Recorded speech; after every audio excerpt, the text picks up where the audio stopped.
এক ব্যক্তি আমাকে, একজন অমুসলিম ভাই আমাকে একটা প্রশ্ন করেছে। প্রশ্নটা কি শুনবেন? তিনি বলছেন, আচ্ছা মারুফ সাহেব, আমি আপনার একজন ভক্ত, আমি হিন্দু মানুষ, আমি আপনার ওয়াজ শুনি। তো কোরআনে লেখা আছে, আমি কোরআনে কিছু পড়েছি, দেখেছি, কোরআনে লেখা আছে মদ খাওয়া হারাম। হারাম তো? সুদ খাওয়া হারাম, শুকরের গোশত খাওয়া হারাম। বললাম হ্যাঁ সত্য লেখা আছে। তা বলছে ভাই ওটা কাদের জন্য হারাম? যারা আল্লাহ এবং নবীকে বিশ্বাস করবে তাদের জন্য হারাম, তাই তো নাকি? তো যারা আল্লাহ নবীকে বিশ্বাস করে না তাদের জন্য তো হারাম নয়। তাহলে আমি তো আল্লাহ নবীকে বিশ্বাস করি না, আমার জন্য হারাম হবে কেন? আমি মদ খেয়ে যদি মরি, শুকরের গোশত যদি খাই, আমি যদি জেনা করি, আমি যদি আপনার কি বলবো সুদ খাই, যদি মারা যাই, কেন আল্লাহ আমাকে শাস্তি দেবে কিয়ামতের মাঠে? প্রশ্নটা বুঝতে পেরেছেন আপনারা না বুঝতে পারেননি? উত্তরটা শুনুন। তখন আমি বললাম ভাই আপনি গোটা কোরআন পড়েছেন কি? বলছে হ্যাঁ বেশিরভাগ তো পড়েছি। বললাম এখানেই ভুল হয়ে গেছে। কোরআনে 3 শ্রেণীর লোককে আল্লাহ হালাল খেতে বলেছে, শুনে যান আজকে। 3 শ্রেণীর লোককে কোরআনে আল্লাহ হালাল খেতে বলেছে। আপনারা কি ভাবছেন শুধু মুসলমানদের হালাল খেতে বলেছে আল্লাহ? না, এই কোরআনে 3 শ্রেণীর লোককে হালাল খেতে বলেছে। চলুন দেখি এই 3 শ্রেণীর মধ্যে আমরা আছি কি নেই। চলুন, ভদ্রলোককে বললাম আপনিও আছে কিনা দেখুন। 1 নাম্বার কোরআনে বলা হয়েছে নবী রাসূলদেরকে হালাল খেতে বলেছে আল্লাহ। কাদের কাদের কাদের?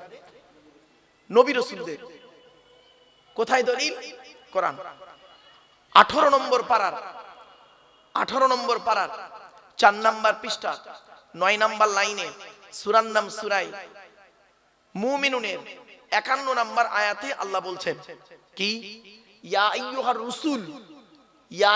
রুসুল, হে রাসূলগণ, কুলু মিনাত তাইয়্যিবাতি ওয়া'মালু সলিহা, হে রাসূলগণ আপনারা প্রত্যেকে হালাল খাবার খান আর পৃথিবীতে ভালো ভালো কাজগুলো করুন। আচ্ছা বাবুরা বলুন তো দেখি, নবীরা হালাল খাবেন এটা আল্লাহ জানে না? আরে ভাই বলুন, একটু কথা বলুন। তাই ডবল করে বলার কি দরকার ছিল? ওটা ওই আয়াতটা কোরআনে বলার দরকার কি ছিল? আল্লাহ শুনবেন, শুনে নিন। এই জন্য আল্লাহ জানিয়ে দিলেন যাতে করে এই সাধারণ মানুষের মাথায় ঢুকে না যায় নবী মানে যা খুশি তাই। জি না, নবী রাসূল মানে যা খুশি তাই নয়। এই কোরআনে আল্লাহ বলছেন 8 নম্বর পারা 10 নম্বর পৃষ্ঠা 9 নম্বর লাইন সূরার নাম সূরা আরাফ, ফালানাসআলান্নাল্লাযীনা উরসিলা ইলাইহিম ওয়ালা নাসআলান্নাল মুরসালিন। প্রত্যেক নবী রাসূলকে আমি কিয়ামতের মাঠে জিজ্ঞাসা করব, আপনাকে নবী করে পৃথিবীতে পাঠিয়েছিলাম, আপনি কি আপনার দায়িত্ব পালন করেছিলেন? আপনাকে রাসূল করে পাঠিয়েছিলাম পৃথিবীতে, আপনি কি আপনার দায়িত্ব পালন করেছিলেন? হা বাবারা, নবী রাসূলদের যদি এরকম প্রশ্নের সম্মুখীন হতে হয়, আমি আপনি কোন পীর সাহেব কোন মলি সাহেব যে আমাদের জবাব দিতে হবে না? সহজে আল্লাহ ছেড়ে দেবে? আল্লাহ বলছেন কোরআনে সূরা কিয়ামা 29 পারা, আয়াহসাবুল ইনসানু আন ইউতরাকা সুদা, মানুষ কি মনে করে ওর কোনো হিসাব নিকাশ না নিয়ে এমনি এমনি ছেড়ে দেবো? কড়াই ঘন্টায় হিসাব নিয়ে তবে ছাড়বো কিয়ামতের মাঠে। কিরকম শুনে নিন।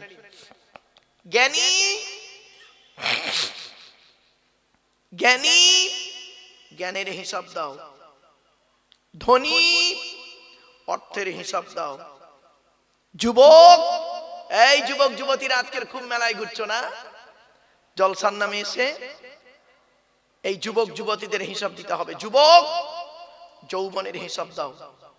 কোথায় আছেন আপনি? চলুন। তারপর ভদ্রলোককে বললাম, উনি বলছেন তার নবী রাসূলুল্লাহ হালাল খাবে, আমার এখানে কি এলো? আমি 1 নাম্বার। 2 নাম্বার বলেছে আল্লাহ কোরআনে হালাল খেতে কাদের? শোনো, মোমেনদেরকে আল্লাহ হালাল খেতে বলেছে। মোমেন, আমরা মোমেন তো নাকি ভাই? ভাই বলুন না, কথা বলুন একটু। মোমেন আমাদের সম্পর্কে আল্লাহ হালাল খেতে বলেছে কোরআনে, দেখি কোথায়? 2 নম্বর পারা 4 নাম্বার পৃষ্ঠা 14 নাম্বার লাইন সূরার নাম সূরা বাকারার 172 নাম্বার আয়াত। আল্লাহ বলছেন, ইয়া আইয়ুহাল্লাযীনা আমানু, হে ঈমানদার বান্দাগণ, কুলু মিন তাইয়্যিবাতি মা রাযাকনাকুম, আমার দেওয়া হালাল রিজিকগুলো তোমরা ভক্ষণ করো। তাহলে মোমেনদেরকে হালাল খেতে বললেন আল্লাহ, নবীদের বললেন, রাসূলদের বললেন, মোমেনদের বললেন। তখন উনি বলছেন, ও তো মোমেন আর নবীদেরকে বললেন, আমাদের কথা তো নেই। আমি বললাম, ভাই এখন 3 নাম্বারটা শুনুন, শুনে নিন। সমগ্র মানব জাতিকে আল্লাহ হালাল খেতে বলেছে কোরআনে, জোরে বলুন। হিন্দু, মুসলিম, জৈন, ব্রাহ্মণ, খ্রিস্টান, কুলি, সাঁওতাল, বাগদি, দুলে, সকলকে, মানব জাতিকে। তখন আমি ওকে বললাম, ভাই আপনি কি মানুষ তো? বলছে, হ্যাঁ মানুষ নয়, মানুষ তো। না, আপনাকে হালাল খেতে বলেছে। বলছে, কোথায়? শুনে নিন, বাড়ি থেকে রেফারেন্সটা দেখে নেবেন, আজ বলে দিচ্ছি। 2 নম্বর পারা, 4 নাম্বার পৃষ্ঠা, 8 নাম্বার লাইন, সূরার নাম সূরা বাকারার 168 নাম্বার আয়াত। আল্লাহ বলছেন, ইয়া আইয়ুহান নাস, ইয়া আইয়ুহান নাস, হে মানব জাতি। এখানে হিন্দু, মুসলিম, জৈন, ব্রাহ্মণ, খ্রিস্টান, কুলি, সাঁওতাল, বাগদি কোনো বাদ নেই। হে মানব জাতি, কুলু মিম্মা ফিল আরদি হালালান তাইয়্যিবা, পৃথিবীতে আমার দেওয়া হালাল রিজিকগুলো তোমরা ভক্ষণ করো। তখন ওর গালে হাত। কি ভাবলেন? এই সেই কোরআন। কিন্তু দুঃখের বিষয় কি জানেন? কোরআন শোনার লোকের খুব অভাব। আমি আপনাদেরকে অনুরোধ করছি, যে কজন বসে আছেন এই কজনই আমার যথেষ্ট বাপ।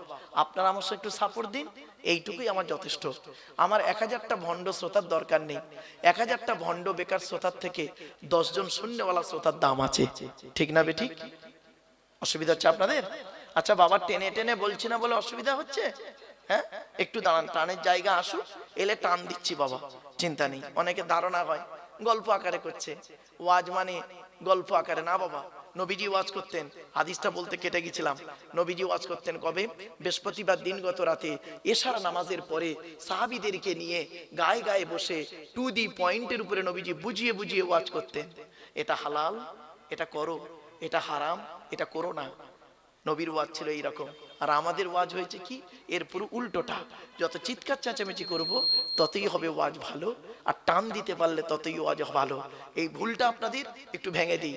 অন ক্যামেরা রয়েছে তো বাবা, সব রেকর্ড হচ্ছে, মরে গেলে এসব সাক্ষী দেবে।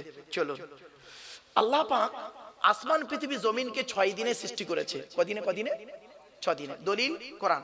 ইন্না রাব্বাকুমুল্লাহুল্লাযী খালাকাস সামাওয়াতি ওয়াল আরদা ফি সিত্তাতি আইয়াম। আয়াতটা কোথায় আছে? 8 নম্বর পারা, 16 নম্বর পৃষ্ঠা, 7 নম্বর লাইন, সূরার নাম সূরা আরাফ। আল্লাহ বলছেন, আমি আসমান, পৃথিবী, জমিনকে 6 দিনে সৃষ্টি করেছি। কি বার থেকে শুরু হয়েছে শুনে নিন। রবিবার, সোমবার, মঙ্গলবার, বুধবার, বৃহস্পতিবার, শুক্রবার। আল্লাহ সবকিছু তৈরি করলেন। করার পরে আল্লাহ ফেরেশতাদেরকে বললেন, এই প্রত্যেকের আওয়াজ আমাকে শোনাও তো। আওয়াজ, আওয়াজ। তা ঝড়ের আওয়াজ শোনানো হলো। ঝড় কিভাবে হয়? আল্লাহ বলল ঠিক আছে। তুফানের আওয়াজ শোনানো হলো। আল্লাহ বললেন ঠিক আছে। বজ্রাঘাতের আওয়াজ শোনানো হলো, বজ্রাঘাত। আল্লাহ বললেন ঠিক আছে। ভূমিকম্পের আওয়াজ শোনানো হলো। আল্লাহ বললেন ঠিক আছে। প্রাণীদের আওয়াজ শোনানো হলো। আল্লাহ বলল ঠিক আছে। সব আওয়াজ শুনলেন। শোনার একদম শেষ মুহূর্তে আল্লাহ এক ফেরেশতাকে বলছে, এই আমার কি আর কোনো আওয়াজ শুনতে বাকি আছে? আমার সৃষ্টি জগতের কোনো আওয়াজ শুনতে বাকি আছে আমার? তখন একজন ফেরেশতা বললেন, আল্লাহ, একটা প্রাণীর আওয়াজ শুনতে বাকি আছে, তাকে নিয়ে এসো। সেই প্রাণীটাকে নিয়ে আসলো। সেই প্রাণীটা ডেকে উঠল। যেই ডেকে উঠেছে আল্লাহ বলছেন, এই এটা সরা, এটা সরা, এর আওয়াজটা ভালো লাগছে না। সেই প্রাণীটার নাম বলবো? বলবো? মনে থাকবে? কোরআনের আয়াত দিয়ে বলছি, শুনে নিন। সেই প্রাণীটার নাম শুনুন। ওয়াকুসিদ ফি মাশইকা ওয়াগুদুদ মিন সাউতিক ইন্না আনকারাল আসওয়াতি লাসাউতুল হামির। 21 নম্বর পারার 12 নম্বর পৃষ্ঠার 1 নম্বর লাইন, সূরার নাম সূরা লোকমান। সেই প্রাণীটার নাম হলো গাধা। গাধা, গাধা। গাধার মতো চিৎকার চেঁচামেচি করে কথা বলাকে আল্লাহ অত্যন্ত ঘৃণা করেন। এই জন্য প্রত্যেক নবীর ভাষা ছিল টু দি পয়েন্টের উপরে। খুব চিৎকার করে তারা বলতেন না, আর একেবারে স্লো বলতেন না। ওয়াকানা বাইনা যালিকা কওয়ামা, সূরা ফুরকান। মধ্যবর্তী পন্থায় কথা বলতেন। এমন কোন নবী রাসূলকে পাবেন না, এমন কোন আউলিয়া ইকরাম থেকে পাবেন না, এমন কোন হাক্কানি আলেমের কাছে গিয়ে পাবেন না যার গলার আওয়াজ খুব জোরে কথা বলে আর খুব আস্তে বলে না। এই আদর্শটা ছিল কোথায়? ইসলামের ভিতরে। আর এই আদর্শ আমরা নিয়ে গেলাম কোথায়? এই আদর্শ নিয়ে গেলাম কোর্টে। কোর্টে, কোর্টে যান, প্রধানমন্ত্রীর রুমে যান, প্রধানমন্ত্রীর ঘরে যান, গেলে দেখবেন সেখানে লেখা আছে কিপ সাইলেন্ট, কিপ সাইলেন্ট। মুখ্যমন্ত্রীর ঘরে যান, রাজ্যপালের ঘরে যান, রাষ্ট্রপতির ঘরে যান, ভদ্রভাবে কথা বলতে হবে। মাই কামিং স্যার। জোরে কথা বললে ঘাট ধরে বের করে দেবে। যে আদর্শ থাকার কথা ছিল এইখানে, কোরআনের আদর্শ থাকার কথা ছিল এইখানে, সেটা চলে গেল ওইখানে। আর ওখানের গন্ডগোল হট্টগোলটা, চিৎকার চেঁচমেচিটা চলে এলো এইখানে। এটাই পার্থক্য বাপ। চলো, কি ওখানে কারা চিৎকার করছে না? কি অসুবিধা হচ্ছে নাকি?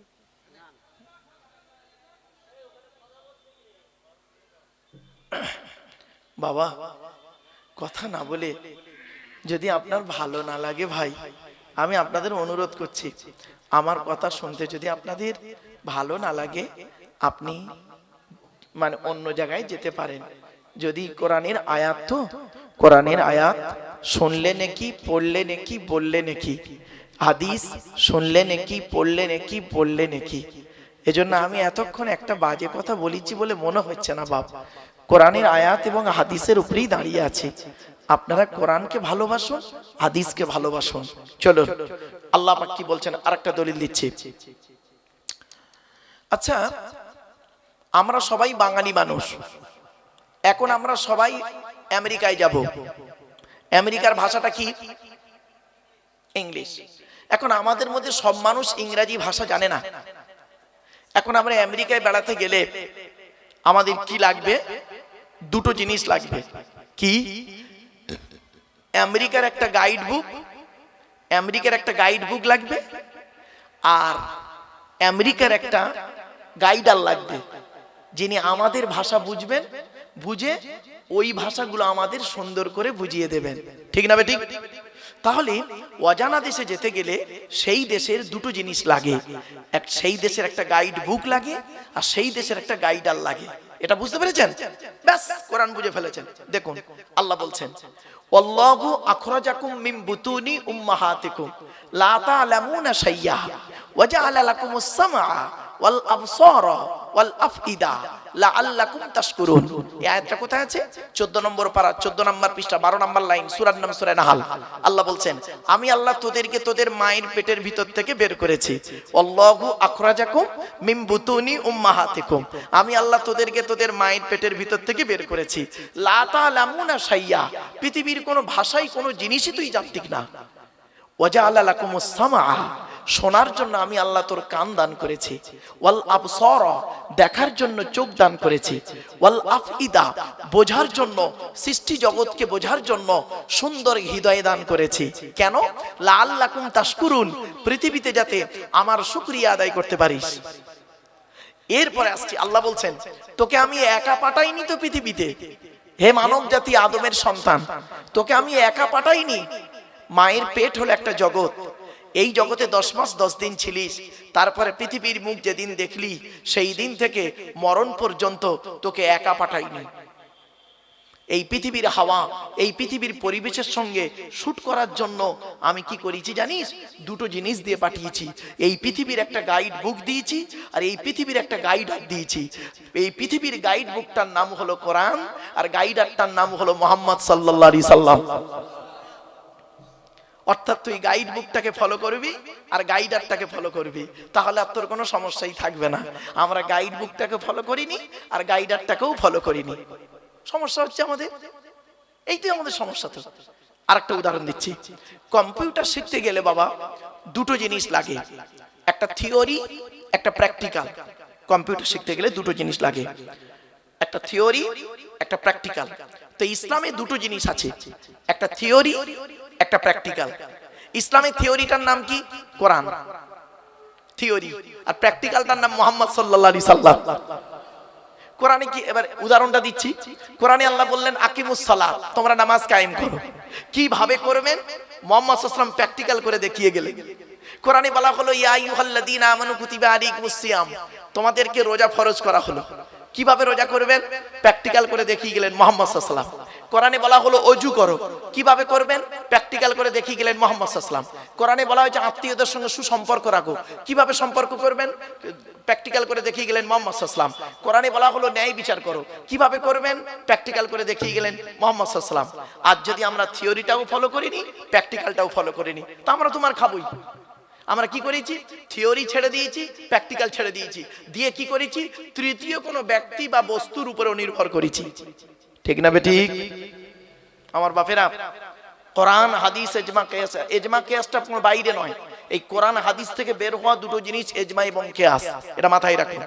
এই কথাগুলো একটু মাথায় রাখুন, তাহলে বুঝতে সুবিধা হবে। চলুন, আল্লাহ রাসূল বললেন তোমরা জান্নাতের আশা করো। মনে পড়ছে হাদিসটা না ভুলে গেছেন? জান্নাত 5 শ্রেণীর মানুষের জন্য আশা করে, মনে পড়ছে কি আপনাদের? 1 নাম্বার কি বলেছিলাম? তালি আল কোরআন, প্রত্যহ কোরআন তেলাওয়াতকারী মানুষের জন্য জান্নাত আশা করে। 2 নাম্বার হলো ওয়াহাফিজিল লিসান, জবানকে হেফাজতকারী মানুষের জন্য জান্নাত আশা করে। 3 নাম্বার হলো অমুতিমিল জিআন, ক্ষুধার্তকে খাদ্য দানকারী মানুষের জন্য জান্নাত আশা করে। আল্লাহ আপনাদের অর্থ দিয়েছে, বাপ মরে গেছে, মা মরে গেছে, বাম্মার নামে দুটো ফকির খাওয়াতে পারেন না? বাড়ি থেকে ভাববেন, আপনি তো খাওয়ান না, খাওয়াবেন। অমুতিমিলি জিআন, ক্ষুধার্তকে খাদ্য দানকারী মানুষের জন্য জান্নাত আশা করে। 4 নাম্বার অমুকসিল উরিয়ান, বস্ত্রহীনকে বস্ত্র দানকারী মানুষের জন্য জান্নাত আশা করে। আপনার কাছে অনেক গরিব এসছে আপনার গ্রামে, দুটো গরিবকে যদি আপনি কাপড় দান করেন, মনে রাখবেন এই হাদিসটা আমল হয়ে যাবে। 5 নাম্বার হলো ওমান সাল্লা আলা হাবিবির রহমান, যে ব্যক্তি নবীর উপরে বেশি বেশি করে দরুদ পাঠ করে, ওই লোকটার জন্য জান্নাত আশা করে। একবার দরুদ শরীফ পড়িয়েছিলাম আপনাদেরকে, কোরআনের আয়াতের সাথে সাথে বিভিন্ন অ্যাঙ্গেল থেকে অনেক কথা আপনাদেরকে বোঝাতে চেষ্টা করেছি। আসুন, আপনাদেরকে আরেকটা কথা বলতে গিয়ে চলে গেছিলাম, ব্যাকে এলাম। সেটা হলো কি, যে জলসা যখন দেবেন 3টে জিনিসকে ফলো করবেন বলেছিলাম। তার মধ্যে একটা বলেছিলাম কি, বক্তা। 2 নাম্বার বলেছিলাম কমিটি, জলসা কমিটি হতে গেলে 3টে গুণ থাকতে বলেছিলাম। শুধু জলসা কমিটি না, আমাদের সকলের থাকতে হবে। কি কি বলেছিলাম? একটা হলো সৎ হতে হবে, 2 নাম্বার হলো হালাল খাবার খেতে হবে। হালাল খাবার খেতে খেতে আলোচনা করতে গিয়ে একটা ব্যক্তির উত্তর দিতে গিয়ে অনেক দূর চলে গেছিলাম। 3 নাম্বার হলো আমাদেরকে 5 ওয়াক্ত নামাজি হতে হবে। দুঃখের বিষয়, আজকের এখানে অনেক মানুষ এমনও বসে দাঁড়িয়ে আছেন এশার নামাজটাই পড়েনি। ভুল বললাম বুঝি না? এশার নামাজটাই পড়েনি। বাপেদের অনুরোধ করে বলে যাচ্ছি, মনে রাখবেন এই কোরআনে আছে 82 জায়গায় বিভিন্ন অ্যাঙ্গেলে নামাজের কথা, আর লেখাপড়ার কথা কোরআনে আছে 92 জায়গায়। আমরা লেখাপড়ায় পিছিয়ে আর নামাজ থেকে দূরে সরে আছি। এজন্য অনুরোধ করে বলে যাচ্ছি মা বোন বাবাজি যুবক ভাইদেরকে, নামাজ বিশেষ ব্যক্তি বিশেষ কারণ ছাড়া নামাজ কারোর জন্য মাপ নেই। আপনি যদি দাঁড়িয়ে দাঁড়িয়ে পড়তে না পারেন, বসে পড়ুন, বসে বসে নামাজ পড়ুন। বসে বসে যদি নামাজ পড়তে না পারেন, আপনি শুয়ে শুয়েও নামাজ পড়ুন। শুয়ে শুয়েও যদি পড়তে অসুবিধা হয়, আপনাকে ইশারাতেও নামাজ পড়তে হবে, তথাপি আপনার জন্য নামাজ মাপ নাই। এটা খেয়াল রাখবেন। নামাজ যে কি জিনিস পরে আলোচনা যখন আসবে তখনই বুঝবেন। চলো এবার আসছি মসজিদ কমিটি। রাগ করবেন না কেউ আমার উপরে, জলসা কমিটি হয়েছে, মসজিদ কমিটি। মসজিদ কমিটি যাকে তাকে করবেন না, কঠিন গোনা হবে বাবা। মসজিদ কমিটি হতে গেলে এই কোরআনে আল্লাহ বলেছেন 5টা গুণ থাকতে হবে। কটা কটা কটা? 5টা গুণ যার মধ্যে থাকবে, ওই লোকটা মসজিদ কমিটি হওয়ার যোগ্য ব্যক্তি। আমি বলিনি, কোরআন বলছে। 10 নম্বর পারার একেবারে 8 নাম্বার পৃষ্ঠার 9 নাম্বার লাইনে সূরার নাম সূরা তাওবার 18 নাম্বার আয়াতে আল্লাহ বলেন, মসজিদের দায়িত্ব তারাই নেবে যাদের মধ্যে 5টা গুণ আছে। কি কি? 1 নাম্বার কোরআন বলছে ইন্নামা ইয়ামুরু মাসাজিদাল্লাহ মান আমানা বিল্লাহ। ওই ব্যক্তি মসজিদের কমিটি হওয়ার যোগ্য ব্যক্তি, মসজিদের দায়িত্ব নেওয়ার যোগ্য ব্যক্তি, যে ব্যক্তি 100% আল্লাহকে বিশ্বাস করে। আপনি আল্লাহকে 100% বিশ্বাস করেন কিনা বাড়ি থেকে ভাববেন। আমাদের ঈমানটা কোথায় আছে জানেন? রাগ করবেন না, আমরা সুযোগ সন্ধানী মানুষ। বিপদে পড়লে আল্লাহর ডাকি, আর বিপদ থেকে উদ্ধার হয়ে গেলে আল্লাহকে ভুলে যাই। ওই রকম ঈমানের কথা বলিনি। আপনি এই রকম ঈমান তৈরি করুন। ছোট্ট একটা উদাহরণ দিচ্ছি, 100% ঈমান কাকে বলে শুনে নিন। একটা বাস্তব উদাহরণ, আজমির শরীফ নাম শুনেছেন? আরে ভাই বলুন না, কথা বলুন। আজমির শরীফে একজন আল্লাহর ওলির কবর আছে, জানেন তো? খাজা মঈনুদ্দিন চিশতি আজমিরি রহমাতুল্লাহ আলাইহি, ওনার জীবনী থেকে পাওয়া গেছে কি, উনি একদিন ফজরের নামাজের পরে তারাগড় পাহাড়ের নিচে গাছের তলায় বসে বসে সূরা ইয়াসিন তেলাওয়াত করছিলেন। পড়া কমপ্লিট হয়ে গেছে, উপরের দিকে চেয়ে দেখছে কিছু যুবক ছেলে বড় একটা পাথর ধরে দাঁড়িয়ে আছে। ওদের উদ্দেশ্য কি? পাথরটা ফেলে দেবে আর পাথরটা গড়িয়ে গড়িয়ে এসে খাজা মঈনুদ্দিন চিশতি আজমিরি রহমাতুল্লাহ আলাইহির মাথায় পড়বে আর পাথর চাপা পড়ে খাজা মঈনুদ্দিন চিশতি রহমাতুল্লাহ আলাইহি মারা যাবে, ওদের ধারণা। উনি বুঝতে পারলেন যে ছেলেগুলো পাথরটা ধরে দাঁড়িয়ে আছে, ফেলে দেবে, আমার মাথায় এসে পড়বে। 100% ইমান কাকে বলে দেখুন, জাস্ট ফর এক্সাম্পল। পাথরের দিকে চেয়ে দুটো বাক্য বলেছিলেন, দুটো বাক্য। একটা বাক্য কি বলেছিল জানেন? হে পাথর, তোর দ্বারাই যদি আল্লাহ আমার কপালে মৃত্যু লিখে রাখে তাহলে আমি এটাই বিশ্বাস করব আমার তকদিরে এই পাথরেই মৃত্যু লেখা আছে, আমার কোনো দুঃখ হবে না। কিন্তু পাথর, তোর দ্বারাই যদি আল্লাহ আমার কপালে মৃত্যু লিখে না রাখে, পাথর তুই আজকের আল্লাহর হুকুমে ওই জায়গায় দাঁড়িয়ে যা। আজও পর্যন্ত পাথর আল্লাহর হুকুমে ওই জায়গায় দাঁড়িয়ে আছে। এরই নাম 100% ইমান। বাবাজি, খালি গালে দাঁড়িয়ে আর মাথায় টুপি দিয়ে মসজিদে গিয়ে নামাজ পড়ার নাম ইমানদার নয়। এই কোরআনে আছে খাঁটি মোমেন হতে গেলে 30টা গুণ লাগবে। কটা কটা কটা? 30টা গুণ লাগবে খাঁটি মোমেন হতে গেলে। সর্বাধিক 30টা, সর্বনিম্ন 5টা। আর হাদিসে এসেছে কটা জানেন?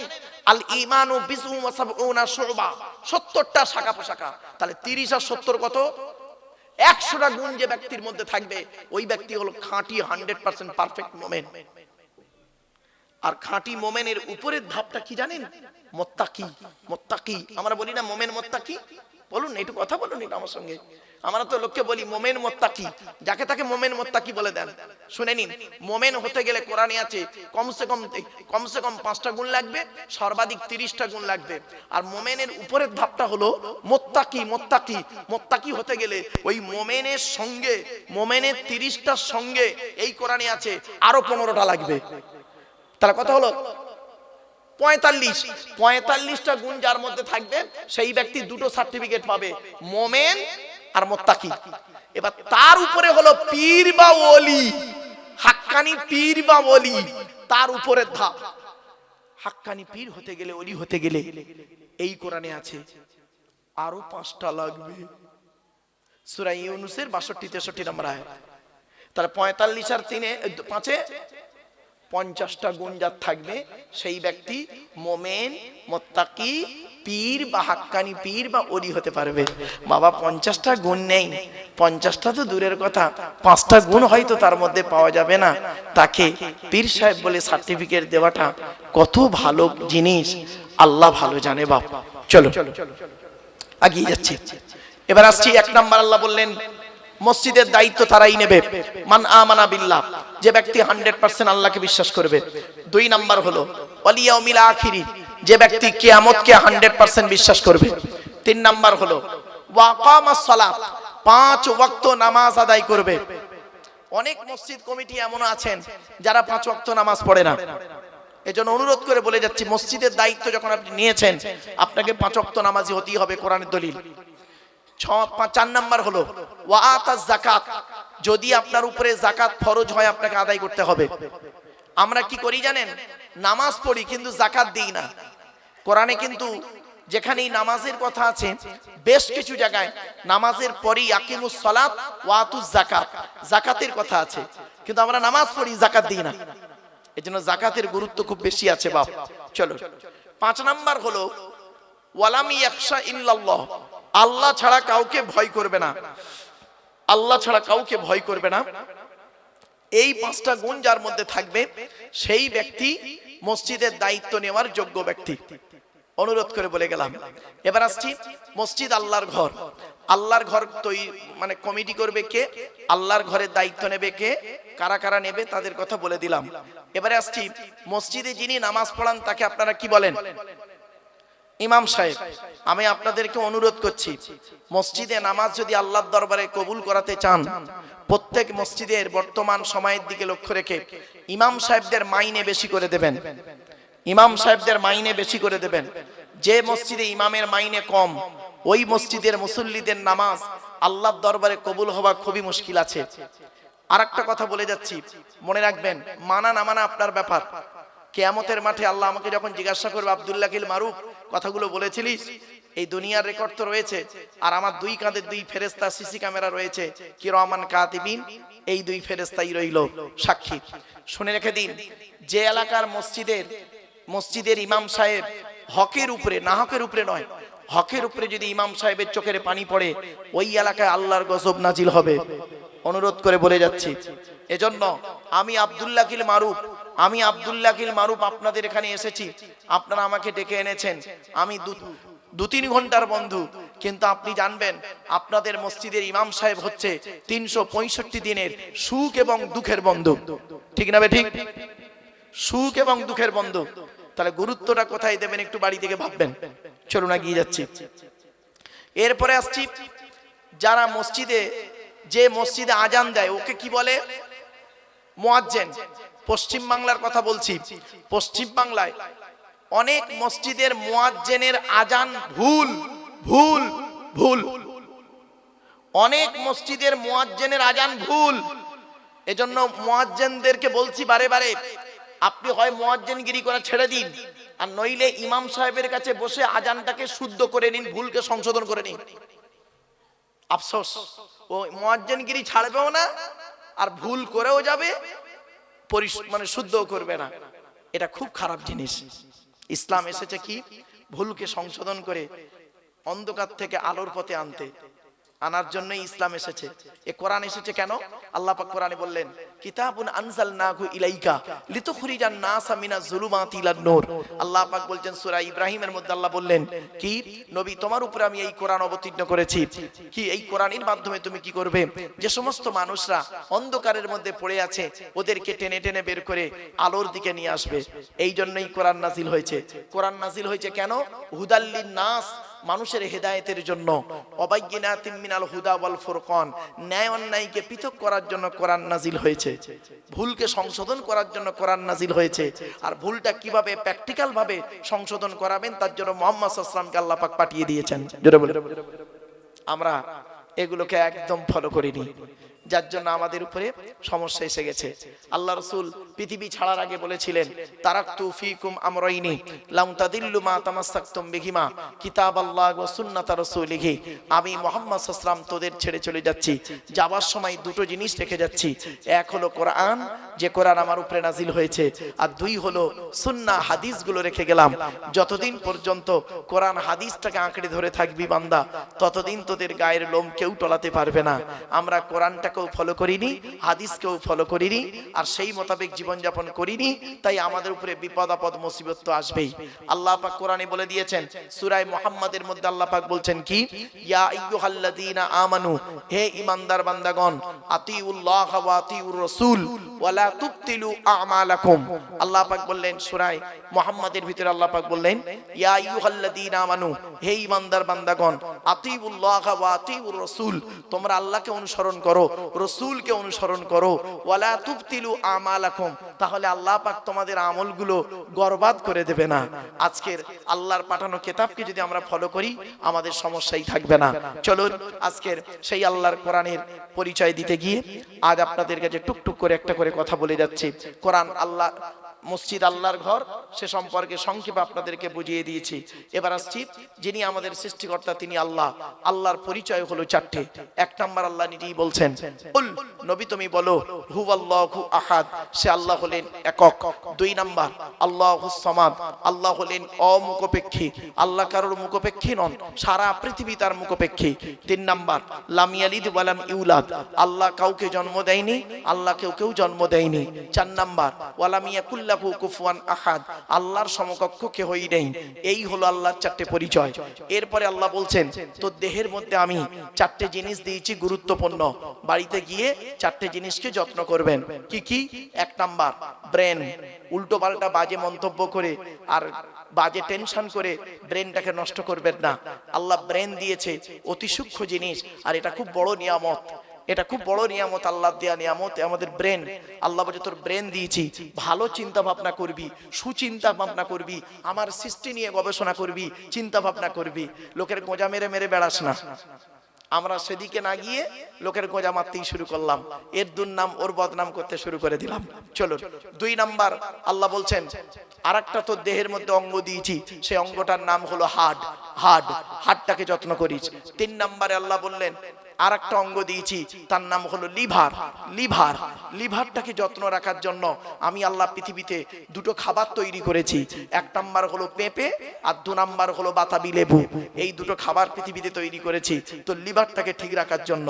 4 নাম্বার হলো কিডনি, এগুলো একটু মনে রাখুন, কিডনি।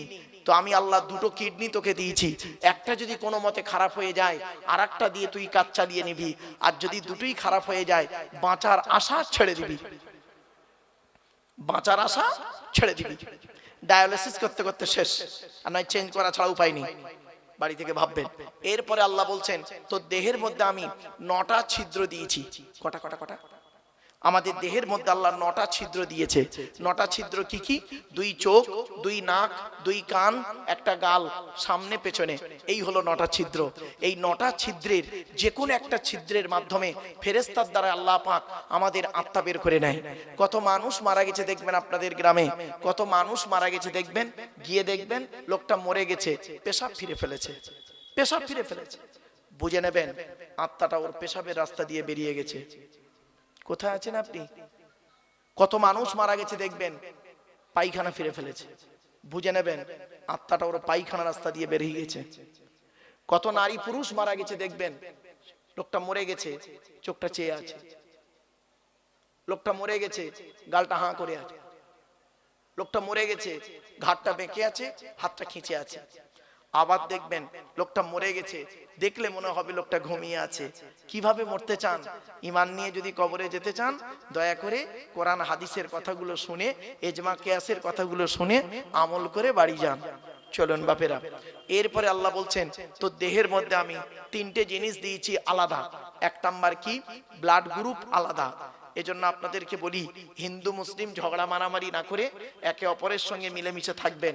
দুনিয়াতে চলতে গেলে একে অপরের মুআশরাত মুআমালাত, একে অপরের প্রতি ভালো সম্মান শ্রদ্ধা রাখবেন, একে অপরের বিপদে ঝাঁপিয়ে পড়বেন।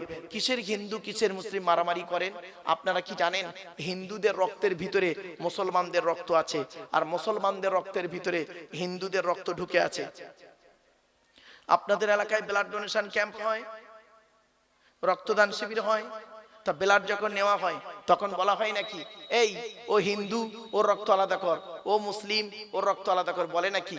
আরে ব্লাডের মধ্যে কাস্টের কোনো ডিভাইডেড থাকে না, ব্লাডের মধ্যে কালারের কোনো ডিভাইডেড থাকে না, ব্লাডের মধ্যে জেন্ডারের কোনো ডিভাইডেড থাকে না, ব্লাডের মধ্যে গ্রুপের ডিভাইডেড করা হয়। ব্লাডের 4টে গ্রুপ, এ বি আর ও, প্রত্যেকটার -+। এখানে অনেক মানুষ বসে আছে, দাঁড়িয়ে আছে, ও নিজের ব্লাড গ্রুপ কি ও নিজেও জানে না। আফসোস, দুঃখ লাগে। আর মুসলমানরা তো এদিকেই পিছিয়ে, মুসলমান লেখাপড়ায়, শিক্ষা দীক্ষা, চিন্তা ভাবনা, গবেষণায় পিছিয়ে। ছোট্ট একটা উদাহরণ দিচ্ছি, রেগে যাবেন না কেউ। আচ্ছা, বর্তমান পৃথিবীতে ইহুদিদের সংখ্যা বেশি না মুসলমানদের সংখ্যা বেশি? বলুন না, একটু কথা বলুন। ইহুদিদের সংখ্যা বেশি না মুসলমানদের সংখ্যা বেশি? মুসলিমদের সংখ্যা বেশি। এক কোরআন, এক মুহাম্মদ সাল্লাল্লাহু আলাইহি ওয়াসাল্লাম থেকে 200 কোটি এখন মুসলমান, ঠিক না বেঠিক? ইহুদিদের সংখ্যা খুব কম ইহুদিরা। তো ইহুদিদের সংখ্যা যদি কম হয়, মুসলমানদের সংখ্যা যদি বেশি হয়, যুক্তি কি বলে? বর্তমানে মার খাচ্ছে কারা? মুসলমানরা বেশি না ইহুদিরা বেশি? কেন? এদের সংখ্যা তো 200 কোটি, এরা মার খাচ্ছে কেন? কারণ হচ্ছে কি জানেন? শোনেন, কুল হুয়াল, কোরআনে আছে, কুল হুয়াল কাদিরু আলা আন ইয়াবাসা আলাইকুম আযাবাম মিন ফাওকিকুম আও মিন তাহতি আরজুলিকুম আও ইয়ালবিসাকুম শিয়াআ ওয়া ইউযীকা বা'দাকুম বা'সা বা'দ। কোরআনের দলিল বাবা, আমার কথা নয়। সূরা আনামের মধ্যে আল্লাহ বলছেন, নবী তুমি বলে দাও আমার আযাব হলো 3 ধরনের। কয় ধরনের? আমার আযাব 3 ধরনের। 1 নাম্বার হলো মাথার উপর থেকে আযাব আসবে, শাস্তি। 2 নাম্বার হলো পায়ের তলা থেকে শাস্তি, আযাব আসবে, মানে ভূমিকম্প ইত্যাদি। আর 2 নাম্বার হলো পৃথিবীর উপরে আযাব, শাস্তি। এই আয়াতের পিছনে একটা হাদিস আছে। আল্লাহর নবী মুহাম্মদ সাল্লাল্লাহু আলাইহি ওয়াসাল্লাম আল্লাহর কাছে 3টে দোয়া চেয়েছিলেন, তার মধ্যে 2টো কবুল হয়েছে, একটা কবুল হয়নি। কি দোয়া চেয়েছিলেন? আল্লাহ নবী মুহাম্মদ সাল্লাল্লাহু আলাইহি ওয়াসাল্লাম আল্লাহকে বললেন, আল্লাহ আমি আপনার কাছে এই দোয়াগুলো চাইছি। কি নবী কি চাইছেন আপনি বলুন। তখন আল্লাহ রাসূল বললেন, আল্লাহ আমার উম্মতদেরকে আপনি দয়া করে না খাইয়ে মেরে ফেলবেন না, ক্ষুধা দিয়ে মারবেন না। আল্লাহ বললেন, নবী এ দোয়া কবুল হয়ে গেল, আপনার উম্মতদেরকে আমি না খাইয়ে মারবো না, ওরা খেয়েই ওরা মরবে, চিন্তার কোনো কারণ নেই। তো উম্মতে মুহাম্মাদিয়া এত খাওয়া খাচ্ছে, কোলেস্টেরল বেড়ে যাচ্ছে, সুগার খেতে খেতে সুগার হয়ে যাচ্ছে, আবার এত খাওয়া খাচ্ছে ভুঁড়ি বেড়ে যাচ্ছে, অসুবিধা নেই, যাক। 2 নাম্বার নবীজি দোয়া চাইলেন কি, যে আল্লাহ আমার উম্মতদেরকে আপনি ওই ফেরাউনের সঙ্গীদের সাথে যেমন সঙ্গীরা যেমন মরে গিয়েছিল পানিতে ডুবে, ওই রকম ভাবে আপনি মারবেন না আমার উম্মতদেরকে। আল্লাহ বললেন, নবী এ দোয়া কবুল হয়ে গেল, যান আপনার উম্মতদেরকে আমি পানিতে ডুবিয়ে মারবো না। আল্লাহ ওয়াদা করলেন, আপনার উম্মতদেরকে আমি পানিতে ডুবিয়ে মারবো না। যদি 2-1টা কোনো কারণে মরে যায় তাহলে শহীদের মর্যাদা সে পেয়ে যাবে। জোরে বলুন, হয়ে গেল। 3 নাম্বার দোয়াটা চেয়েছিলেন কি জানেন, এইটা কবুল হয়নি। সেটা বলেছিলেন, আল্লাহ আমার উম্মতরা যেন নিজেদের মধ্যে মারামারি করে না মরি। আল্লাহ বললেন, নবী এটা আর কবুল হলো না। বড় দুঃখ লাগে কি জানেন, এই কোরআন পাঠালো আল্লাহ কোরআনে বললেন, ওয়াতাসিমু বিহাবলিল্লাহি জামিয়াম ওয়া লা তাফাররাকু, তোমরা আল্লাহর রশিকে মজবুত করে ধরো, আল্লাহর কোরআন নবীকে অনুসরণ করে মজবুত করে ধরো, নিজেদের মধ্যে মারামারি ঝগড়া করিও না। আর আমরা কি করলাম জানেন, এই কোরআনকে নিয়ে সারা পৃথিবী গবেষণা করলো। America, London, France, Britain, Japan, Jordan, জার্মানির ঠান্ডা করে বসে বসে কোরআন কিনে গবেষণা করলো। কারা করলো? Humphry Davy, Michael Faraday, Einstein, Isaac Newton, doctor Maurice Bucaille, mister Cook, mister জাবিরিন, mister Campbell, Raja Rammohan Roy, Ishwarchandra Vidyasagar, Rabindranath Tagore, Acharya Jagadish Chandra Bose, Francis ডেক, Williams Keith Moore, Williams Harvey, Thomas, George Bernard, এরা কোরআন কিনে গবেষণা করলো। আর আমরা কিছু মৌলবি, সকলে নয়, ভুল হবে বলা, আমরা কিছু মৌলবি কি করলাম, এই কোরআনটাকে নিয়ে তেল পড়া, পানি পড়া, ওয়াজ করা, খতম পড়া, তাবিজ মোড়া, ঘর বন্ধ করা, আর নিজেদের মধ্যে মারামারি করা। কিরকম মারামারি?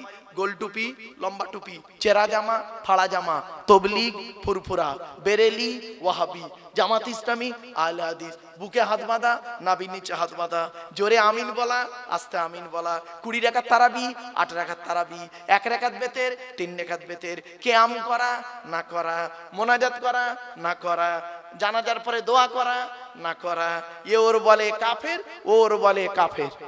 ঠিক না ঠিক? আমার বাপেরা অনুরোধ করে বলে যাচ্ছে, এইগুলো থেকে একটু সরে এসে আল্লাহর কোরআন মোতাবেক, রাসূলুল্লাহ সুন্নাহ মোতাবেক একটু জীবনযাপন করি চলুন। ওই সমস্যাযুক্ত জিনিসে থেকে একটু এড়িয়ে থাকবেন। এজন্য আপনি আমার বক্তব্যতে আপনি কোনোদিন পাবেন না। আমি এখানে বসে বসে বলছিলাম যে আমি এই বিতর্কিত আলোচনাগুলো কেন রাখি না স্টেজে, জানেন কেন রাখি না? আমি কি রাখতে পারি না? সব পারি গো বাপ, আল্লাহ আমার ক্ষমতা দিয়েছে, কিন্তু আমি রাখি না। কেন জানেন? সামান্য টুপি নিয়ে মারামারি করে কি করব? আরে ইসলামে আছে মাথায় কিছু দিয়ে নামাজ পড়। আমরা কি করলাম? ইসলাম বলছে দেখ না ও মাথায় কিছু দিয়েছে কিনা দেখতো। আমরা দেখলাম কি দিয়ে নামাজ পড়ছে, সেইটার উপরে ফতোয়া মারলাম। ও টুপিটা গোল, লম্বা, উঁচু, 5 কলি, রুমাল হয়ে গেল। ইসলাম বলছে 70 ঢাকা ফরজ, কোরআন বলছে 70 ঢাকা কি? বলুন না, কথা বলুন।